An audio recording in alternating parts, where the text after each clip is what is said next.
Peace, peace. Sorry about that. So of course, you know the weather was bad. Not only that, but my computer decided to update for some crazy reason at the wrong time. Damn computers, man! I tell you, they update like every other day.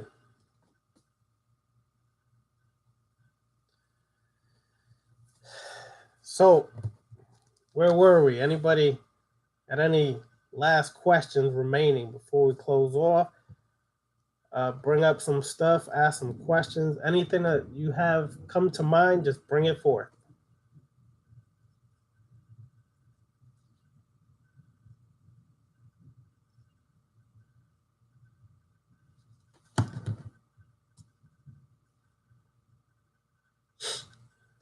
Throw the questions out there, y'all.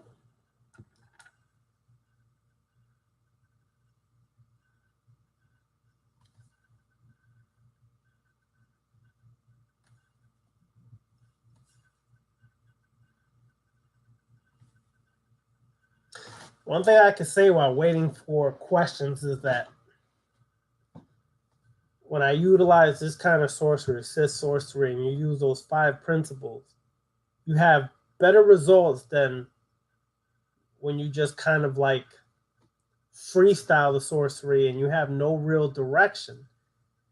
Those 5 principles of Sith Sorcery really assist with greater results. Because when you apply each one of those 5 steps before you do a ritual, you should check yourself on those 5 principles before you actually do the ritual and see if you match up on all those 5. Well, it's a kind of chaos magic. You do realize, like, for example, one of the Sith Sigil looks like a chaos magic star.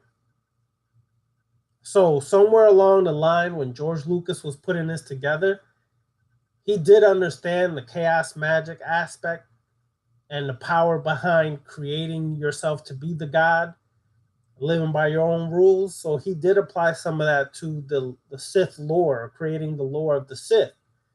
He did create that, and it is, in a way, chaos magic. Utilizing this, when it's utilizing chaos magic, is being able to use any archetype from any methodology, from any mythology or technique or system of magic or whatever the case, is being able to utilize that archetype or principles to be able to manifest it in your everyday life. For example, like I said, with the Sith represent power. Not only do they represent power, but they represent the ability to go into your dark side. Because one thing I forgot to mention earlier is with the Sith, you go into your dark side and you're able to tap into that subconscious part of yourself wherein lies the weaknesses. One of the first things you do is gain power over yourself, like Darth Sidious said. But to gain power over yourself, one of the things that the Sith do is face their weaknesses. For example, the acolytes, which were what they were called in the Order of Sith, the acolytes had to face trials and tribulations for their initiation. And these trials and tribulations were not so much just, going through a ritual. These trials and tribulations were life and death trials and trials and rituals. Okay? Like, for example, you had to face one of the trials, you had to face a beast of nature. And you have to be able to summon your courage, your power to defeat this beast that, one, is stronger than you, two, is also attuned to some parts of the Force energy. You have to be able to face all this fear and weakness of yourself to be able to defeat that beast, to go on to the next phase of the trial of your initiation or your initiatic path. So it's not like this, the way we do it today. In ancient Kemet, for example, many of their rituals were exactly like that. One of the rituals that I studied about years ago was they had a lake. It was a dark lake, okay? and at the bottom of the lake, let's say they put a crystal or an amulet or something, you have to be able to swim to the bottom of that dark lake and grab that crystal or amulet, whatever was there. But there was crocodiles in that lake at the same time. So you had to face your fear of, let's say, crocodiles of being eaten alive to be able to swim down there, grab that amulet or crystal and bring it to your Hierophant. Okay? To prove that you had passed the test of courage. You understand? So in Sith philosophy, in the Sith principles, it is a level of chaos magic insofar as you're putting the mask on, a deific mask of a Sith, and looking at life and applying the principles of being a Sith into your daily life so that you can better obtain your power, empowering yourself, and get greater results.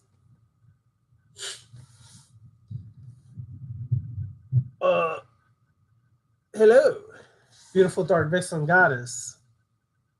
Picture is so small we can't even see y'all. But anyways, so you get better results by doing that, by putting the deific mask on and facing your own weaknesses and your own fears. But to do that, you have to be challenged. So that aspect is what's important about Sith sorcery compared to other kind of sorcery. Okay? You should always challenge yourself. You should always find out your weaknesses and face them.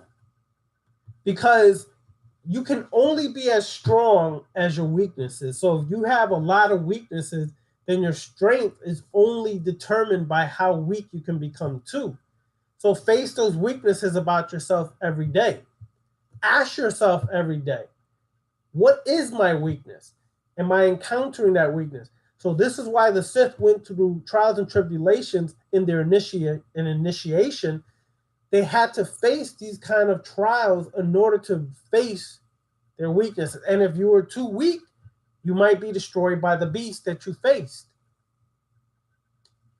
Many of us are too afraid to face that part of ourselves, and we can be very weak in certain parts that we will get devoured or demolished by somebody stronger. We can think we're very strong, but somebody can come along that's even stronger than you and can devour you or destroy you. And we don't even see it or realize it because we're allowing ourselves to think in a certain fashion about ourselves. Oh, we're so great, we're so wonderful, that we leave the door open in the back for somebody stronger to come and smash you. And then we complain about that, point the finger at that other person, and fail to realize, yes, that person did what they did. They're responsible for what they did. They have to respond to that. They have to deal with that part. But what you did of opening the door and allowing that to happen, we have to be responsible for that. We have to take accountability for that part of ourselves and be able to deal with that part. Do you understand? Because if we don't deal with that part, then what essentially happens is we're allowing ourselves to continuously repeat this vicious cycle to end up being hurt over and over and over. So face yourself, deal with yourself, and deal with the reality by challenging yourself and putting yourself in predicaments to see how you get out of it. Don't wait for shit to happen. A lot of individuals wait for stuff to happen instead of creating the situation to challenge or test yourself. So I hope that kind of answers your question, my brother.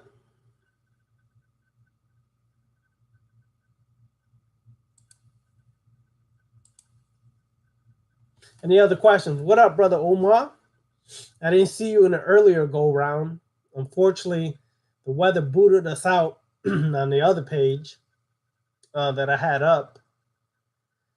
And the weather, and then my computer decided to update like an idiot. That's what happens when you get a brand new computer. It updates every other day. How many damn updates are going to happen? Right when I was talking to y'all, I started to freeze, and then all of a sudden comes through. The computer is updating. It's going to restart. Disgusting. Just plain disgusting. All right, my peeps. Keep it coming. I'm going to extend the time that I normally be on here for a little while longer. Because, like I said, we got booted out. So if you back in here, ask the questions. If you're just joining me, ask any questions pertaining to Sith Sorcery or any curiosity you have of why I chose this topic. Ask it now.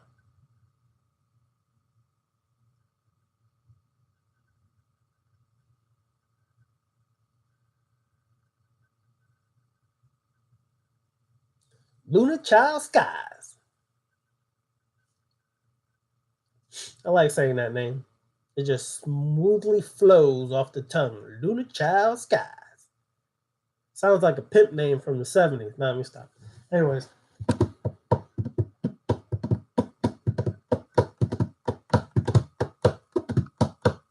Beautiful Dark Vixen Goddess, how are you? What's good? Thank you for joining us. No doubt. Well, see, here's the thing. This is the Sith Sorcery information is not really from a book. I can share, like, you go into the Book of Sith. I have that on PDF file I can share with y'all, or you can buy the book. I have the Grand Book of Sith, which has some good information that I extracted some of that in. Some of that came from just research, looking at different people who started different Sith orders and studying their philosophy, things like that. So I put it together. So what I could easily do, Jeff Moore, is I could send you what I put this whole thing together called the Sith Degrees. I mean, trust me, listen. I ain't only scratched the surface with this. I'll share a little bit more. All right, just to show you what I mean. All right. I'll share this little part with y'all as well. It's called Inner Alchemy of the Sith. Okay. Some of this information I extracted off of or the Temple of is it Temple? I think it's the Order of Sith. Okay, and then I added some of it from my understanding. Anyways, it says there are various aspects of alchemy, all of which, if I'm not mistaken, are under two categories: internal and external. There are ways that these categories relate to one another, but I'm actually currently concerned more with internal spiritual alchemy. From my understanding, this involves guided, controlled transformation of the self on an emotional and mental level, which often results in changes on the physical level. I have felt for a long time that this is something I need to explore, but until now I have put it off, regarding it as too difficult.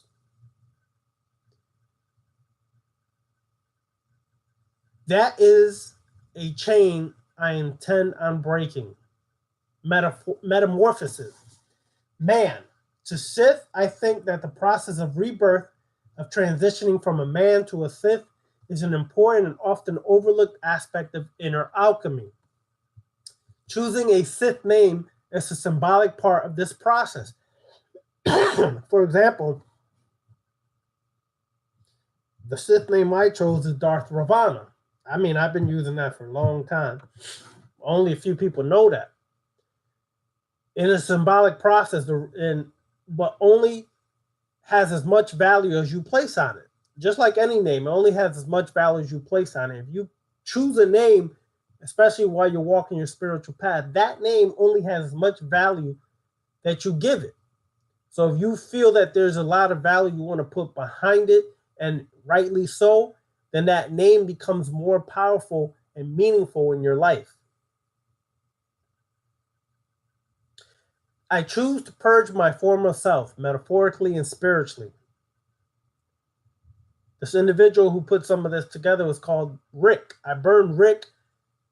Draconis was the Sith that arose from the ashes, the being I nurtured, developed, and ultimately became. I changed from something plain and worthless to something unique and invaluable. which is what I think the first alchemists were intent on doing. There is the common example of the pursuit of gold through the alteration of lead, which for me is often what first comes to mind when I think about alchemists of history. I think this is exactly what we do when we choose to recreate ourselves to create a new identity. We change ourselves from man, which is the lead, to Sith, which is the gold. This particular phenomenon is in truth not unique to Sith. It is also seen in older spiritual practices like the Wiccans, the pagans, and a lot of these other different spiritual groups, magic groups, things of that nature, which I believe to support my thoughts on the inner alchemy of the Sith. To me, a part of living and applying the Sith ways are its side effects, one of which is to become more than just a man. Like Friedrich Nietzsche, a German philosopher, wrote, his thoughts on what man would ultimately become. If memory serves me, if my remembrance is accurate, he called it the over Superman. From what reading and research I've done on internal alchemy thus far, this seems to be the goal, transforming a lesser material into a purified, superior, more valuable form. With regards to the Sith, I believe that is what we are striving for. We seek power, we wish to be stronger and better. A Sith then would seem to be our ideal over Superman, which would imply that changing from man to Sith is just the first step on an endless but beneficial strengthening path. That's just some of the stuff that I put together that I call the Sith degrees. Okay? And those Sith degrees basically are just from different books, which I mentioned, the Book of Sith, the Grand Book of Sith, which I can share with you on PDF file. That information was also extracted from understanding alchemy, like, for example, the Emerald Tablets, right? Which is the Emerald Tablets. I forgot. Emerald Tablets, a personal key to alchemy or something like that, by Dennis William Hawk. I actually have the book here. Hold on. I've said this before. Some of y'all have seen it before. But, okay, that book, very important book to get, because alchemy is the science. Magic is the practice. Alchemy is the science. The inner alchemy is the science you use to create a greater you, to become a greater you. And to do that, you have to basically burn away the old parts of you. You have to transmute to become something greater. So that is, in essence, some of what Sith alchemy, Sith sorcery is all about. It's not just a movie. Yes, it is, in a sense that it was written by George Lucas, but if you go into the mythology behind it, the lore behind it, you actually can apply this to your physical life and actually live this, okay? You can actually become this if you understand how the Sith use alchemy to become a greater person, to become a greater man. Regardless what the view is of the right-wingers and the Jedi, you become a great person in your own right, in your own definition, based upon your own understanding. Dark Light says, used to envy the guys in movies bragging on their number of kills, but it's all about survival, so compassion becomes a weakness. Yes, it does, especially when you're in the moment of survival. For example, I'm trying to think, the Belko Experiment. Go watch that movie if y'all haven't seen it. Everybody's at work, everybody's trying to get along, everybody's cool with each other, right? But the problem is when you're faced with a moment of survival or forced to survive, watch how people turn on each other just to survive. And there's nothing wrong with that, because your basic human instinct is to survive. Compassion goes out the door, and what you see in the movie is the compassionate people got ran right over. And the people who understood it's about survival did what it took to survive. And when you're facing that situation, you will do what it takes to survive. So, yes, the rule of two again. Let me explain what the rule of two is again. The rule of two was basically rebirthed by Darth Bane. Darth Bane came after Darth Revan, years later after Darth Revan. Darth Bane learned from Darth Revan, the holocron of Darth Revan. What Darth Bane learned is that there should always be a master and a student. The master has the power and the student craves the power.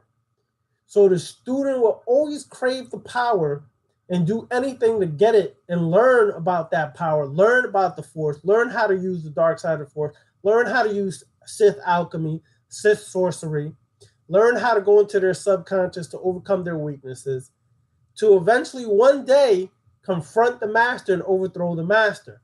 Okay? This has actually been done for years. The problem is people are afraid of their master or have too much compassion and respect for the master, so they never challenge the master, and in the end they become followers instead of becoming leaders. A true master creates leaders, not followers. A true master is not afraid to be challenged. You understand? And is not afraid to admit they're wrong if they're wrong. Nowadays, you can't question so-called people who call themselves masters because they put you under this religious spell that you can't question them about anything.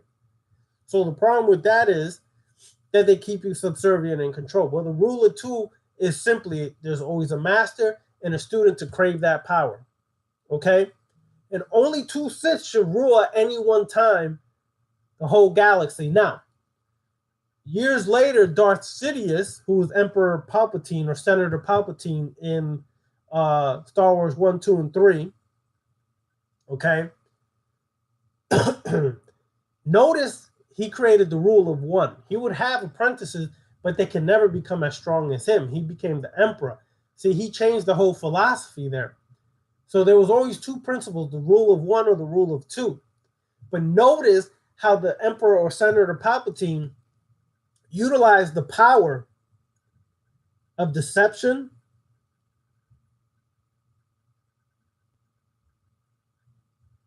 they need to utilize they utilize the power of deception, manipulation, and becoming covered in the shadows.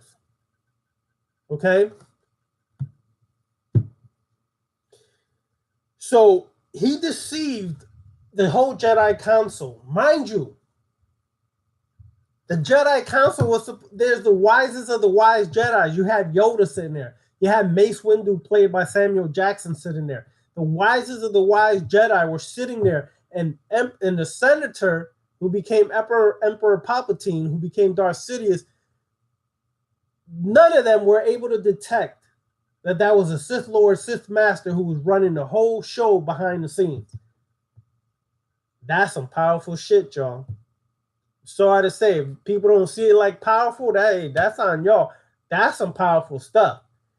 No, not even the Jedi Masters, this whole right-handed path monastic order that reminds me of these, fluffy ass New Agers and stuff like that. They were not able to see that the Sith Lord, Sith Master was manipulating the whole show behind the scenes. That's some powerful shit. Anyways, so that's what the rule of two basically is. It's the master and a student or servant to crave the power that the master has, and eventually the student has to either destroy the master to become a master himself, or the master destroys them because they're too weak to encompass the power of the master. Which is nothing wrong with that, because essentially that's life in itself.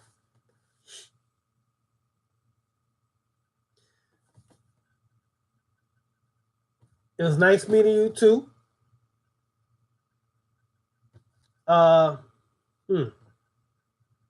If I guess who you were the first person I met coming through that door. Is that correct, my V? Anyways, she'll answer in a second if I'm correct. Omar M. I didn't know that's my bad. I forgot to actually post that there was going to be a lecture today. I thought I did, but I actually forgot. So that's my bad.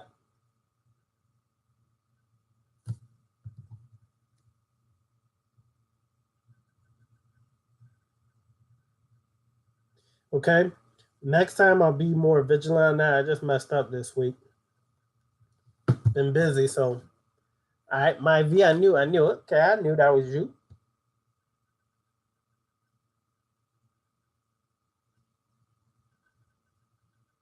Yes, if you want to look at it in that term there, yes, Duma, that is correct. The master would be the daemon or demon you, the true self you, the higher self, as some people say. And then the student would be the fake self that we created to exist in this society. Okay? So that's essentially what it comes down to when you look at it in symbolic terms. Omar, if you're not on Instagram, you can go on there. I changed the name of the Instagram soon, and I'll make the announcement now, I guess. I was gonna surprise y'all, but since I changed the name on Instagram, I didn't even realize I kind of surprised y'all. Serpent Crystals is the name on Instagram. If you want to find me, you can find updates on classes or things like that. Well, Serpent Crystals, and I wish I hadn't gotten booted out the other one because I should have announced this then. But Serpent Crystals is a company that I own. The website should be done this week.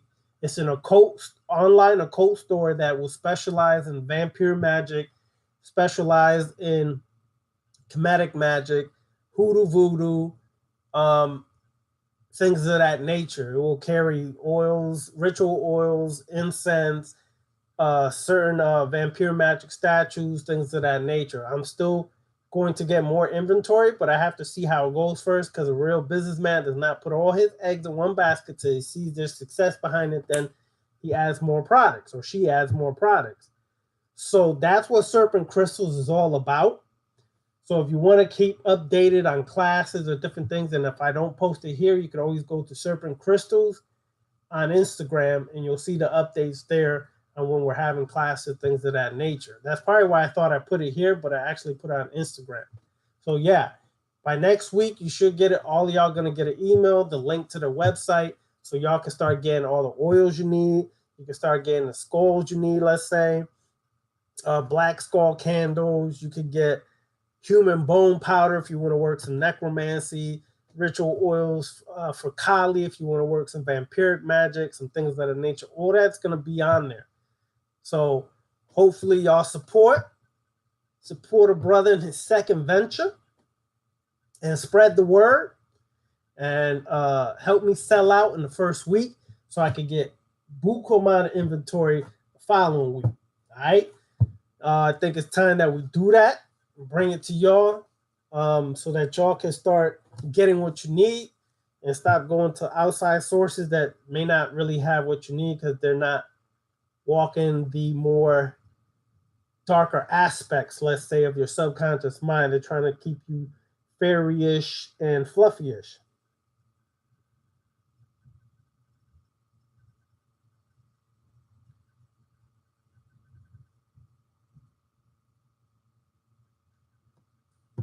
All right. So remember that. Go on to Instagram, Serpent Crystals on Instagram. Then eventually the update will be there when the website is done. Hopefully it's done this week. We're just about there from what I understand. So make it happen. All right, hit me with any other questions, y'all. Like I said, I apologize for getting booted out in the last one. My V, let me tell you something. I'll tell you this from meeting you at the ritual. You ain't in the least bit fluffy. That I can tell you. You're not in the least bit fluffy. You have a feminine warrior energy that I think you haven't fully tapped into. It's a strong presence, but it's there.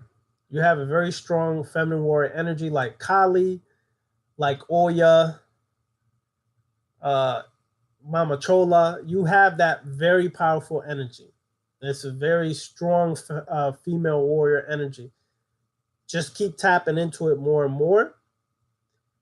And face your darkness, meaning face your subconscious, face those things about yourself that you may have repressed or have buried, those things about yourself that you haven't focused on, the trauma, the wounds, the pain, and learn to take those weaknesses you may have and flip them into a strength. but you close. I could sense it. I could see the energy, the spirit hitting you that night. All I would tell you is just clear your mind and let go more. That's what I would say. It all starts with baby steps.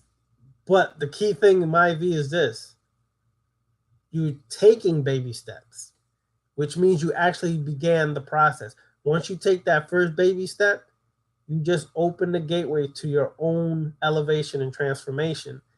It all starts with the baby steps. That's the most important thing. Okay, so Omar, since you said we can ask a question, I have a question. I was discussing this with some Bible thumpers today. What I am learning about the left-hand path in geography, where it is practiced. Originally the left-hand path is two bases of origin can be found in Kemet in India and Sumeria or Babylon. Those are the three areas, but the first two were really in India and in Kemet. There you will find the philosophy of Set, which is similar to the philosophy of the Sith. You will find Sekhmet, Sekhmet is a left-hand path vampiric kind of archetype. You will find in India, you will find Kali,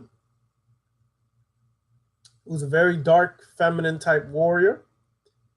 You will find the origins of Shiva was Rudra. Rudra was a very dark energy or spirit or archetype that had werewolf type characteristics. So those three places are really synonymous where the origin of the left-hand path. Part of the left-hand path when it began in India was Vamamarga. Vamamarga is essentially the left-hand path of Tantra, where instead of holding back and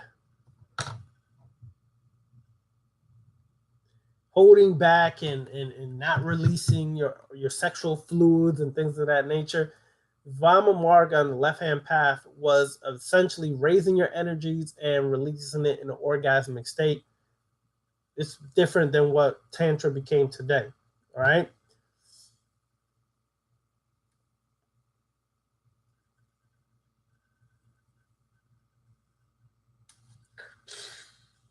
Yes. If you don't have the book Smooth the God called Sakama Pep by Michael W. Ford, that's actually going to be on the website. If you don't have it, you can get it there soon. That actually speaks about how to create your astral double or your shadow self.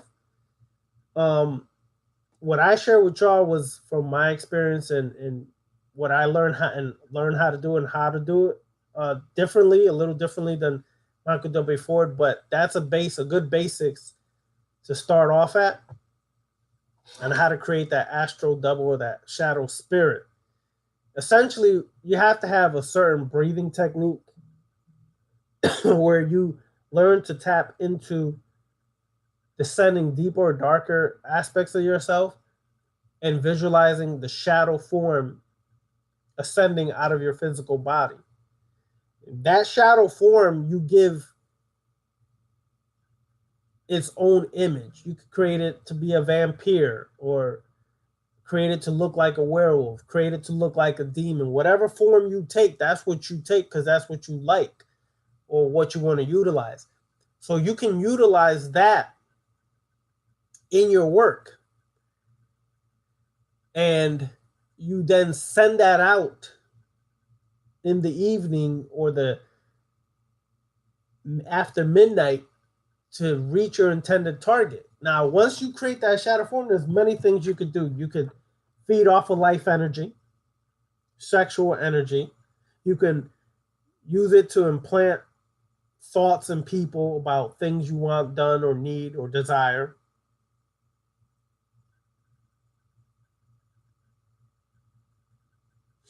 And various facets you could utilize that astral shadow self. So there's ways to work it. You just have to create kind of your own methodology based upon some of the techniques you're going to learn or have learned.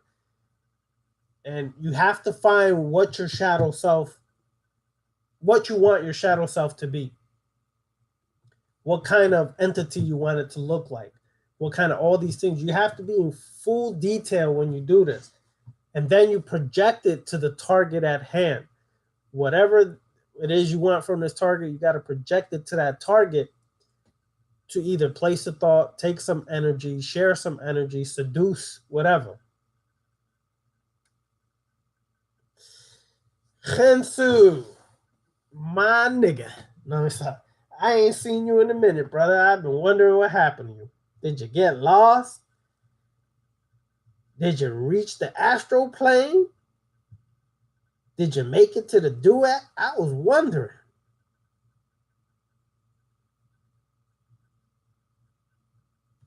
Gold dust, dark energy. Yeah. Is that a question or a statement? Dark energy.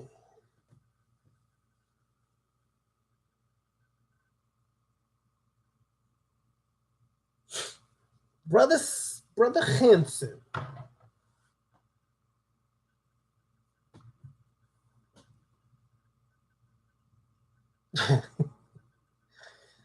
True, just checking gold dust. Yeah, sometimes I see things out here. I'm like, is that a question, a statement, or should I just stay quiet? Should I acknowledge, or should I just keep it moving? You know what I'm saying? Is it, So,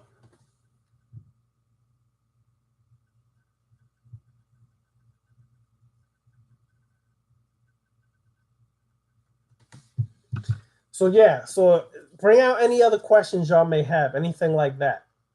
I try to rock. That's what I could say. I try to rock.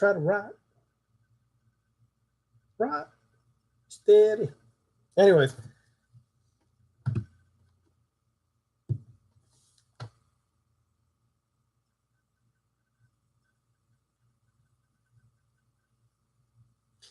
Okay. Now you getting on some shit, brother.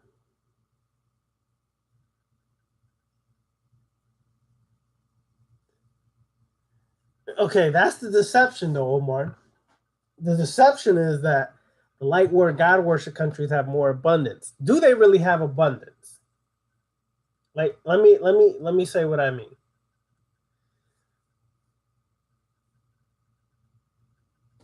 Most of those countries don't have abundance in the sense of what you may be thinking about. There's few people who actually have the power, actually have the finances and the economic wealth. They developed the country, yes. It looks like they've developed the country and everything. But what you end up having in these areas is individuals who are very easily controlled and slave minded. So you have a population of people to build your wealth, to build your society as you see fit. Now, why is Africa and Asia underdeveloped and places like that have left-handed path? They don't have a left-handed path. Most of these countries, Asia is very fluffy left-hand path country. Countries within the continent of Asia. Buddhism is a very fluffy mentality. It's a very fluffy philosophy. Originally, it started out more left-hand path, but then Buddha combined it with some right-hand path principles and created the middle path. Middle path is a safe passage. You don't go left or right. You kind of just stay in the middle and you play it safe. You have Taoism. Taoism has very super dark aspects, very sorcerous, super dark aspects. But essentially what Taoism today became very fluffy and light. A lot of these countries do not have left-hand path philosophy. Left-hand path philosophy is such a small minority across the world, and there's a reason why, Omar. Because if you become a master over yourself, I cannot be fooled by the superstitions. I cannot be fooled by the religious philosophy and mythology and dogma. I cannot be fooled by people who are trying to keep the herd or cattle mentality, the sheep mentality alive. I cannot be fooled. I stand as an individual. So if I stand as an individual and don't fall for superstition, don't believe anything that's being broadcasted through the media, newspapers, or anything else, I stand in my own square as my own God, then I become my own God. The whole world is under mostly right-hand path mentality. I don't care what country you're in. Most of Africa is either Christian or Muslim right now. And the reason why those areas are not developed is because if you're trying to create slaves or keep people in a slave mentality, especially people who once ruled the world or were civilizers, why would I develop your economy? Why would I develop your education or anything to further you when I'm trying to keep you in the position of subservience, position of slavery? Left-hand path is such a small minority in this world. It doesn't even become a threat to a lot of people because they know that people will study it, and a lot of people don't even take it seriously. So it's not a threat to a lot of people. Those who take it seriously, yeah, they can become a threat. But most of the world's under right-hand path mentality. You do not see most of these countries all have right-hand path mentality somewhere, somehow. Buddhism, Taoism, Hinduism, although Hinduism has some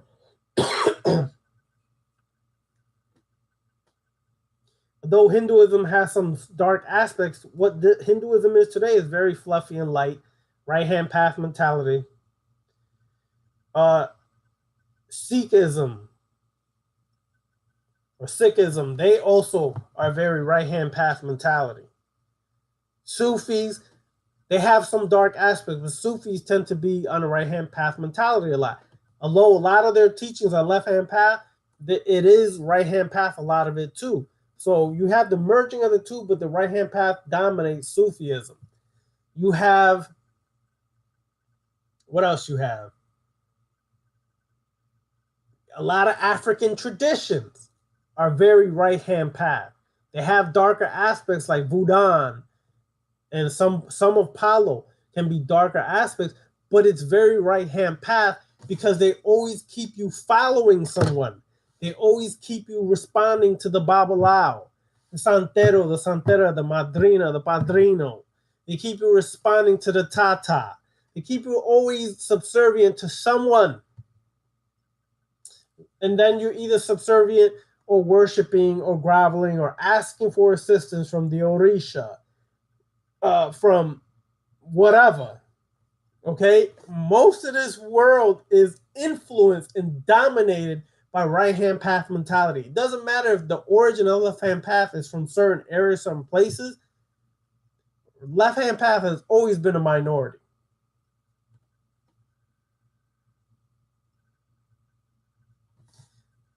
The left-hand path is what's utilized by the powers that be. And that's whether it's your skull and bones, which some of that shit is fluffy too, but they have more left-hand path mentality. Whether it's certain secret societies, that's who really runs the world because they understand the left-hand path mentality. They're not about this compassion, this overly compassionate kind of mentality, this save the world mentality. They're about empowerment. They're about them and their family succeeding financially for thousands of years or more. They're about the here and now, not what's coming. But you create up a society where you make people believe in the what's coming afterwards, and they'll never strive to get something in the here and now.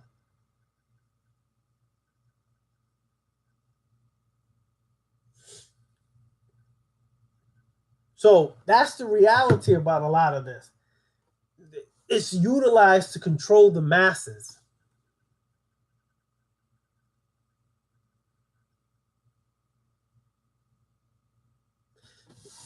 And so that's like 100% what you should be doing. Let me tell you what I mean by that. As you know, the clip off is based upon loosely said, a Hebraic system. But it really, when we, let's say you take the Qliphoth, right? The Kabbalah, the darker side of the Kabbalah, the Qliphoth, and you put the Netru, the darker aspects of the Netru there, you're doing yourself a greater service if that's what you resonate with, than utilizing the Qliphothic archetypes that are presently used by other people's systems.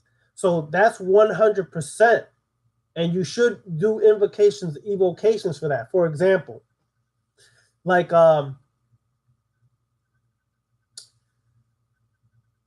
for example, Sakar, right? Sokar, Sikar. Perfect. I'm happy you put that there.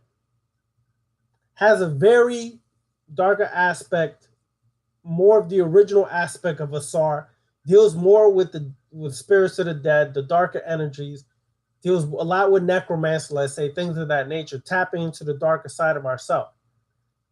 Well, Sakar in that aspect of the Qliphoth would be more the Dath energy, which is associated with you having to die in a spiritual sense to be resurrected to a stronger sense. But in order to do that, you have to experience the darker, more death aspect of yourself in order for you to raise up to a new aspect of yourself. But because you resonate, for example, yourself, Hensu, resonate more with the Netru, let's say, right? The Natir, let's say, one Natir, or it resonates with you, it would make more sense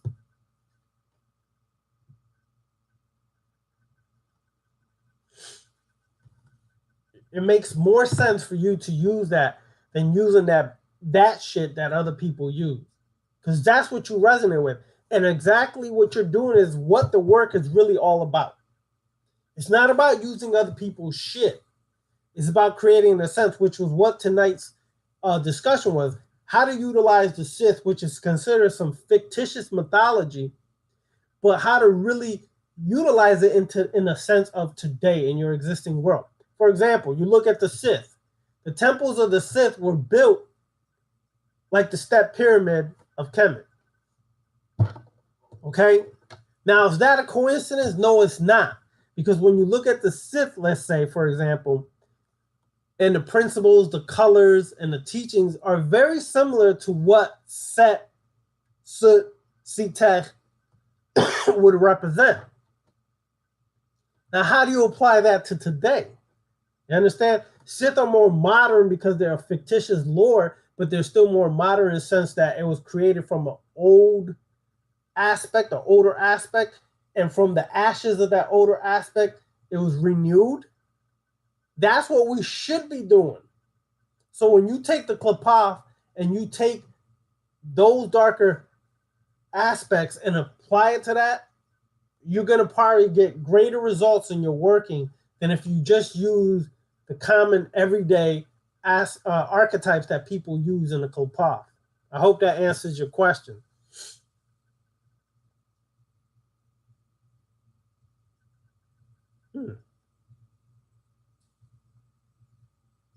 Interesting.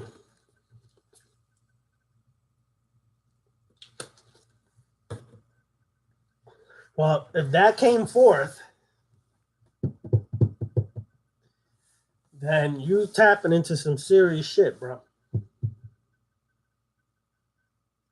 And that's some shit is going to open up some serious gateways for you. Serious gateways.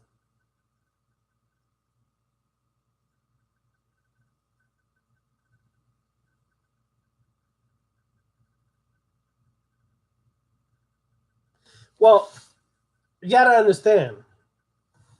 Yes, me and Beniti, we're good friends. We've walked this path together, but we're still two different individuals. So yes, we're a lot alike, but we still are two different individuals.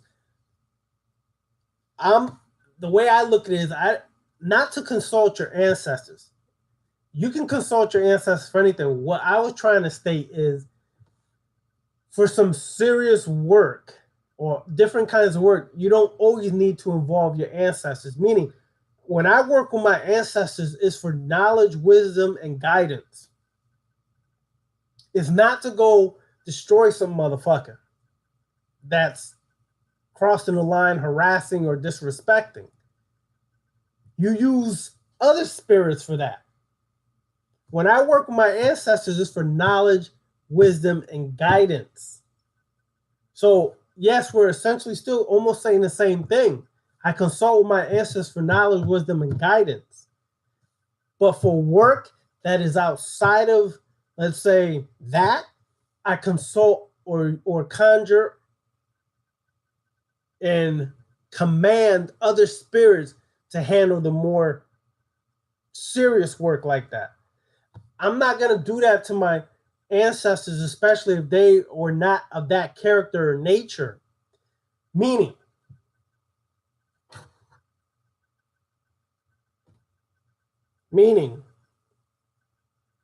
if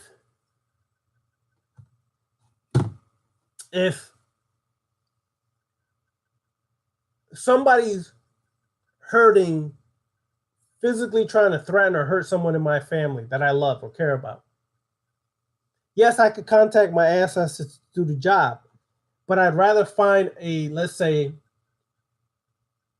a deceased person who was in the Marines or Army or military, Green Beret, hopefully one of those special forces, and use that spirit to enact and exact some serious work than sending my family who may not have been of that character or nature while they were alive.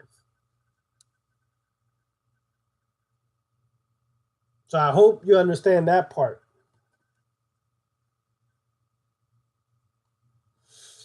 Well, Hensu, that's if you getting that that force, that energy coming forth, those deities, the archetypes, with some powerful energy, works, or messages, keep working it, bro. You still need to send me some stuff too, bro. Don't forget, still waiting for the meta translation of the Tahuti. Now, anything you want to share, some of the works you're doing, I'm all for it, bro. Send it to me. I love to see other people's insight and what works for them too, because some of that shit could have helped me.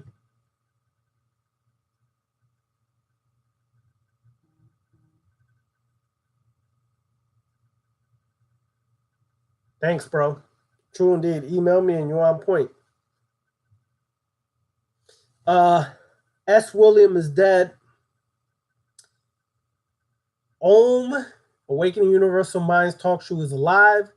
We should have the first show this Thursday. It's going to be the second Thursday of every month. So the second Thursday is this Thursday. Okay? It's going to most likely start at 8 p.m. So every second Thursday of every month it'll begin, and it's resurrected, it's back, and it should be this Thursday we have the first class. All right? So coming soon would mean this Thursday.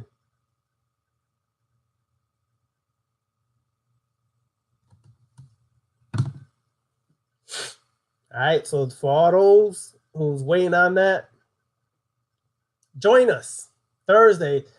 Now, let me just clear this up for y'all. TalkShoe.com, the Awakening Universal Mind Show, is different than this platform. Let me explain. For those who weren't on there before, go on to TalkShoe.com right now.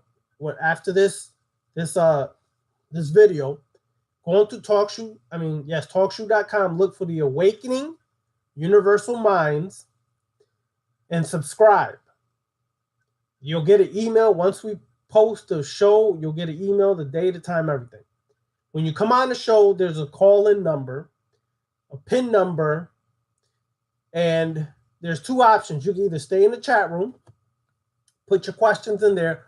The different option is with TalkShoe.com compared to YouTube Live is, yes, this is a chat, but y'all could call in and we could actually dialogue, verbally speak to y'all on the phone. Okay, and everybody else in the chat room, everyone else can hear what's being discussed. So the questions that y'all put in here sometimes that we may not get to, or different things like that, or it seems like a delay because this is viral, you're able to actually call in and do this ASAP. Okay, which will be able to entertain more questions and get into more in-depth things. The other difference is we're going to have guests like Bal Cadman. We've had him on before. Bal Cadman has written books like Kali Mantra Magic, which I referred y'all to. Bal Cadman's written a book like The Power of Lilith. The Jinn, the information on the Jinn I shared was from Bal Cadman. He's going to be on there soon. So the difference is we can have guests on there. We're also going to have a ladies' night on there where the females are going to get on there and teach and share their experiences and answer questions. So some of y'all females need to get up busy with this, and y'all start to teach about this left-hand path or the path of self-mastery. Y'all get it out there, field the questions and answer the questions, and share your perspective from your feminine energy, as opposed to always the masculine energy popping off. It's y'all. So this is the difference with TalkShoe.com, Awakening Universal Mind Show, compared to YouTube Live. The difference as well is it'll be Brother Beniti and myself at the same time on there, taking questions, discussing things, sharing insight. It's not just me on this video, him on that video. We'll be on there together, and we'll be able to take questions from both people who, both subscribers from my page and his page, and other people that we used to have, from people from Africa was hitting up, was listening to the show, Philippines, Australia, Netherlands, all kinds of people were listening to the show, and we did a disservice to them when we were busy and weren't able to continue the show. We're bringing them to bring them back on in the fold, because that's their best way or opportunity to communicate with us.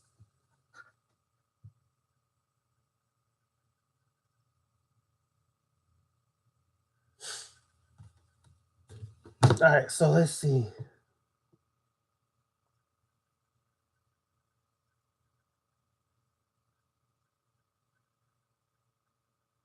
All right, cool. I'm looking forward to that, Brother Hanson. All right, so that's what's in the works. Like I said, I made the announcement, the website, it'll be up hopefully this week, so y'all can start getting some of the products you need to work the rituals you need. I know we tell y'all about what to get, but now you'll have a website to actually go to that is ran and operated by me to actually get these products. All right, there's a limited supply now because I got to see how supply and demand is going to go. I ain't going to get too much inventory, and then people don't really get what they need, or, you know, support like that. So I got to think wisely as a business person. All right, and then TalkShoe.com is back, so keep that in mind, y'all. And let's keep this movement moving. Let's keep this flow going. All right. So Thursday, I don't know if we're gonna have a guest yet or not. Whatever questions y'all have, start getting them ready. I don't know what the topic is gonna be. Y'all find out soon enough. But just get your questions ready, because once you see the topic, start getting your questions ready for that day. Usually we stay on there for about 2 hours max. Sometimes it goes a little over, but it's 2 hours max. First hour, we have a lecturer or ourselves. We just discuss the topic. The last hour, we take questions. And trust me, we take a lot of people's questions. All right. All right, I'm going to take 2 more questions, and then I'm going to call this a wrap tonight.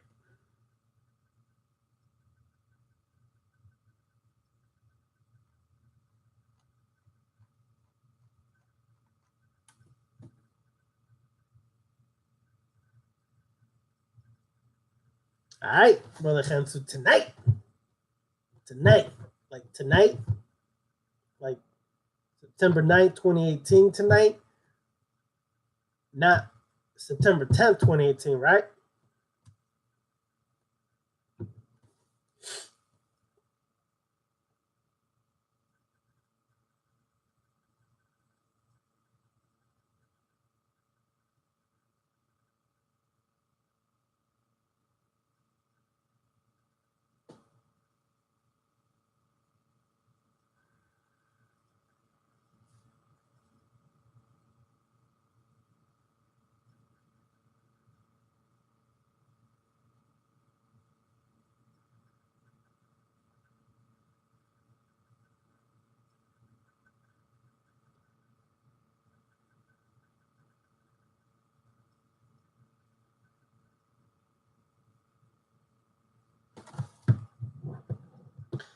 My V, 90% chance I'll be there. Yes.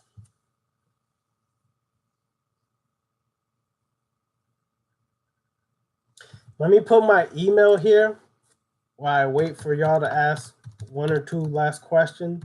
But if any one of y'all want to email about the topic tonight or would like information or would like to share anything, here's my email. darkoccultist99@outlook.com.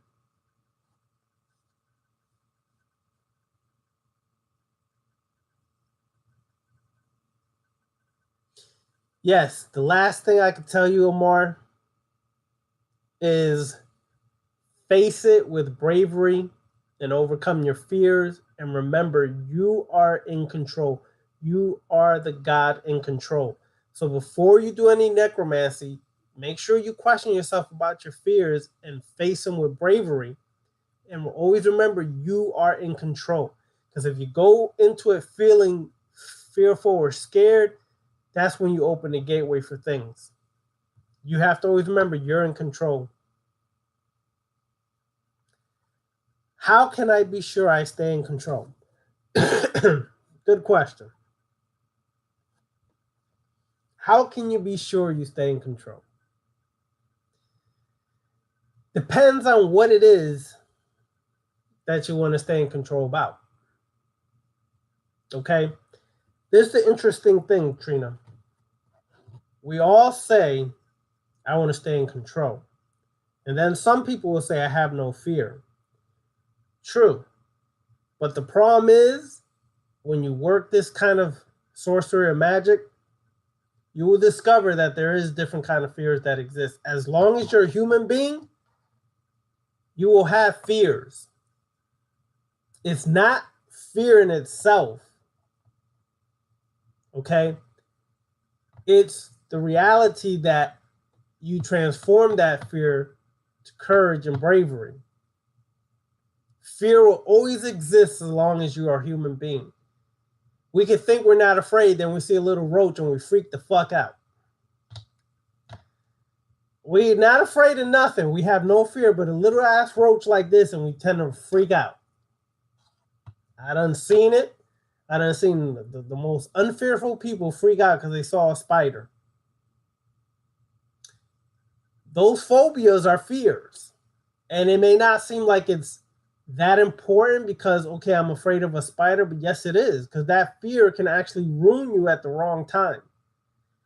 So the way you stay in control is to constantly and consistently ask yourself questions.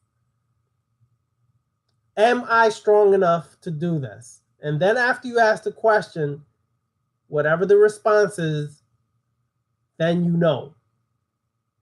The response should be you are strong enough to face anything. If you hear anything other than that, you're not going to stay in control. You always have to check yourself at the door. Okay? I will never say I have no fears. Because I know that as far as I've come along, as much as I dig deep inside my subconscious mind after 47 years of existence, there's still 47 years worth of bullshit that I'm still not fully aware of that's going to come to the surface one day or another. And then when it does, guess what? I just thought I had no fears, and here came something that blindsided me, and I was like, where the hell that came from? So always understand this. As long as you're humble and real with yourself, you will realize that anything is possible. And the one thing is, if you realize you're God, meaning you faced yourself, and to face yourself to become a God is facing your strengths and your weaknesses and translating those weaknesses into a strength. Understand the difference, though. Just because you translate that weakness into a strength does not negate that it still can be a weakness. It still can be a weakness. It's how you're utilizing that weakness to give it more strength to help you grow or transform. That's the understanding that comes along with the work. It doesn't mean I don't have weaknesses anymore. It's how I take those weaknesses and translate them to a strength, meaning I can utilize this thing that was always weak in my life to become more of a strength for me. It doesn't mean it won't shift back to being a weakness, because it can, that easy. But when you determine and you find the existence of a weakness, that's when you give yourself power to have more control over it. Some people will always have a weakness that they just can't get past, but you will learn in time how to take that weakness and control it. You will learn how to control it so it doesn't become so detrimental or affect you as much. Remember earlier, we said we have to be realistic. We have to understand our limitations. Everybody has a limitation. And when you deal with that reality and that fact, you strengthen yourself, because you're not deluding yourself to think, I don't have certain things like that, when we all have that. Some of us are afraid to die and think we're not. Then when we face death in itself, we cower out. It could be something else for somebody else. But in every respect, we have these things, but we have to face them.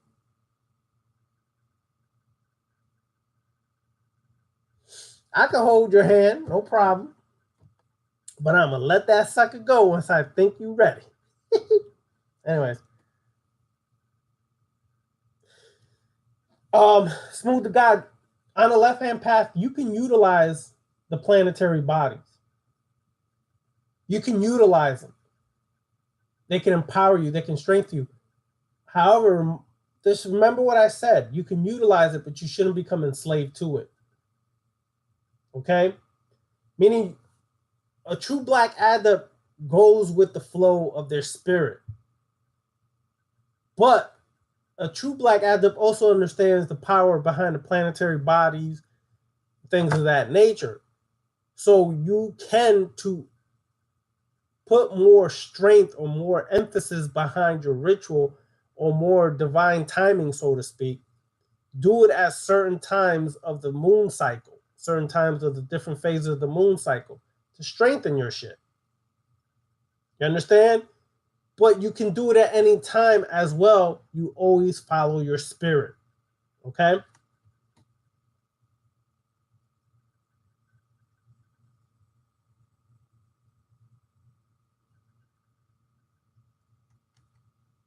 All right, y'all. That's it for now. Thank you, Omar, for the compliment. Like I said, stay tuned. Go join talkshoe.com tonight if you haven't joined already. So once we put the posting for the class, y'all will know when the live lecture is, and y'all be able to speak and call in. It ain't just going to be us talking. We can actually communicate, talk to each other, all right? Peace.